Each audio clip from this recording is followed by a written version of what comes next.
السلام علیکم۔ دو واقعات آپ کے ساتھ شیئر کرنے ہیں اور پھر ان واقعات سے ہم نے یہ دیکھنا ہے کہ اگر ہمارے ساتھ کوئی ناگہانی آفت آ جائے، کوئی ہمارے ساتھ حادثہ پیش آ جائے یا ایکسیڈنٹ ہو جائے تو ہم نے اس میں کیسے رسپونڈ کرنا ہے۔ سب سے پہلی بات جو اس بارے میں کہنا چاہوں گا وہ یہ ہے کہ کوئی بھی کسی قسم کا بھی واقعہ آ جائے اس کو ریسپانس کیسے کرنا ہے یہ آپ کے ہاتھ میں ہے، کسی بھی انسان کے ہاتھ میں ہوتا ہے۔ کیا آپ نے اس میں گالی گلوچ کرنا ہے، صبر و تحمل سے اس واقعے کو دیکھنا ہے، اور اگر آپ کی غلطی ہے اور اس غلطی کو تسلیم کرنا ہے، یا پھر آپ نے لڑائی پہ اترنا ہے۔ تو یہ رسپانس جو ہے یہ انسان کے ہاتھ میں ہے۔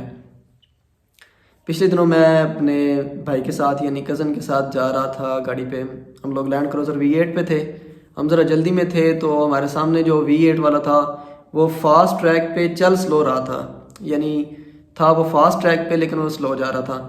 تو ہمیں ذرا جلدی تھی تو ہم نے اس کو ڈیچر دی، یعنی لائٹ کا اشارہ دیا کہ ہم تیزی میں آگے نکلنا چاہتے ہیں، ہمیں راستہ چاہیے۔ لیکن وہ بھی V8 پہ تھا، اس کو بھی V8 کا ایک غرور تھا، تو لیکن اس نے ہمیں راستہ نہیں دیا۔ تو ہم نے گاڑی کو جو ہے نا رانگ سائڈ سے اوورٹیک کر کے ہم نے اس کے آگے گاڑی کھڑی کر دی اور پوچھا، وہ جو میرے کزن ہے وہ ذرا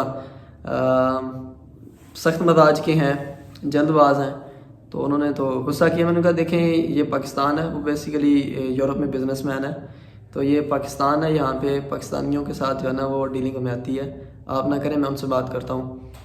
تو خیر میں نے ان سے بات کی، میں نے ان سے پوچھا کہ سر آپ یہ بتائیں کہ فاسٹ ٹریک پہ اگر آپ چلنا چاہتے ہیں تو آپ کو فاسٹ گاڑی چلانی چاہیے، ورنہ آپ پھر سلو ٹریک پہ ہو جائیں۔ تو وہ بھی تھوڑے سے تلخ مزاج تھے، تو انہوں نے سب سے پہلا سوال ہی مجھ سے یہ کیا کہ یہ آپ کے باپ کی سڑک ہے؟ تو میں نے کہا نہیں بالکل بھی سر، یہ میرے باپ کی تو نہیں ہے، تو آپ یہ بتا دیں کہ کیا آپ کے باپ کی یہ سڑک ہے؟ تو کہنے لگے نہیں میرے باپ کی بھی نہیں ہے۔ تو میں نے کہا اچھا آپ صرف یہ بتا دیں کہ آپ کو ڈرائیونگ لائسنس کس نے دیا ہے، اور اگر آپ کو دیا ہے تو آپ کو ٹریفک قوانین کا پتہ ہے، اگر آپ سڑک پہ آ گئے ہیں تو ٹریفک قوانین کیا ہیں؟ تو کہنے لگا پاکستان میں کون سا کوئی ٹریفک قوانین کو فالو کیا جاتا ہے۔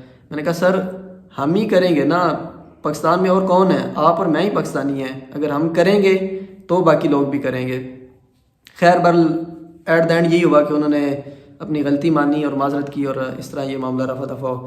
دوسرا جو ہے وہ اس میں ہماری غلطی تھی۔ ایک بار ایسے ہوا، میں ایک آدمی کے ساتھ جو ہے وہ فرنٹ سیٹ پہ بیٹھا تھا اور وہ ڈرائیونگ کر رہے تھے، ہم لوگ گپ شپ میں جا رہے تھے، تو اچانک سے ہمیں لیفٹ مڑنا پڑا، لیکن ہم نے انڈیکیٹر یعنی اشارہ نہیں لگایا، اور ہمارے پیچھے ایک بائک والا تھا کافی زیادہ سپیڈ میں، تو پھر اچانک ہمارے مڑنے کی وجہ سے وہ ہماری گاڑی میں آ کے لگا۔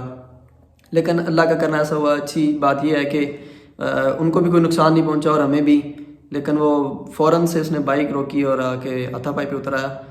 تو میں نے ان سے گزارش کی کہ سر پہلے بات سن لیں، سب سے پہلی بات یہ ہے کہ ہماری غلطی ہے کہ ہمیں اشارہ لگانا چاہیے تھا۔ اگر آپ کو کوئی نقصان ہوا تو آپ ہمیں بتائیں، اور اگر نہیں ہوا تو پھر اللہ کا شکر ہے کہ نہیں ہوا، لیکن اس کے باوجود بھی ہم آپ سے معافی چاہتے ہیں کہ ہماری طرف سے جو ہے نا غلطی ہماری ہے، ہمیں اشارہ لگانا چاہیے تھا، پھر ہمیں ٹرن کرنا چاہیے تھا۔ تو اچھی بات ہے، ان کو یہ ہمارا معافی مانگنا اچھا لگا، اس نے کہا یہ اچھی بات ہے کہ آپ نے غلطی تسلیم کر لی۔ تو بات کرنے کا مقصد یا یہ واقعات بتانے کا مقصد یہ تھا کہ ایک تو ہمیں اپنے اندر برداشت کو بڑھانے کی ضرورت ہے، دوسرا یہ ہے کہ اگر آپ کہیں پہ غلط ہیں تو اپنی غلطی تسلیم کر لیں، اور معافی مانگنے میں یا معذرت کرنے میں کوئی حرج نہیں ہے۔ آپ کا بہت بہت شکریہ۔